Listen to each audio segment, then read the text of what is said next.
Yo, ito na men. Ito na. Snowfall na sa Canada, mga kaibigan. So what's up guys, this is Benny again with Global Business Support. Oh man, ito na. Kailan lang. Labas tayo.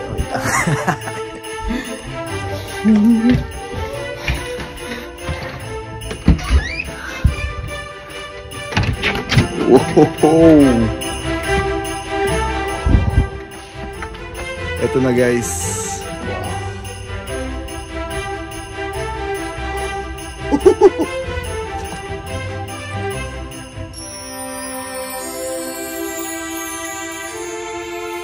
So ito na yung snow na hinihintay natin dito sa Canada mga kaibigan. Hindi ito yung unang snowfall ko sa Canada, pero ito yung una kong vlog. Ito yung clip ng unang snowfall ko dito sa Canada.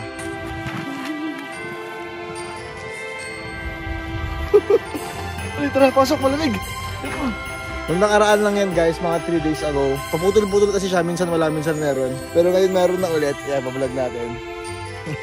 Sa update lang din pala mga kaibigan, nagpalit na rin ako ng winter tires ko sa kotse ko kasi madulas na ang kalsada, hindi na biro.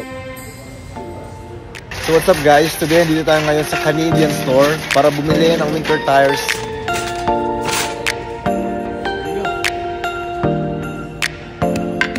So ito siya, ganyan yung itsura ng winter tires nila. Parang normal na gulong lang, tapos bagong mags na rin, alloy para mabigat. Kadalasan sa mga ginagamit nila is alloy. Ayan. Nababalot na tayo ng snow. Titikman natin.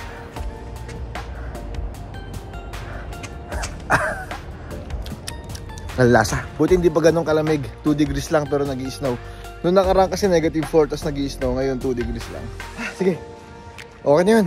Masakit na sa kamay. Malamig. Alright. Okay na yan. Nakaranas na tayo ng snow. Uwi na tayo sa Pilipinas.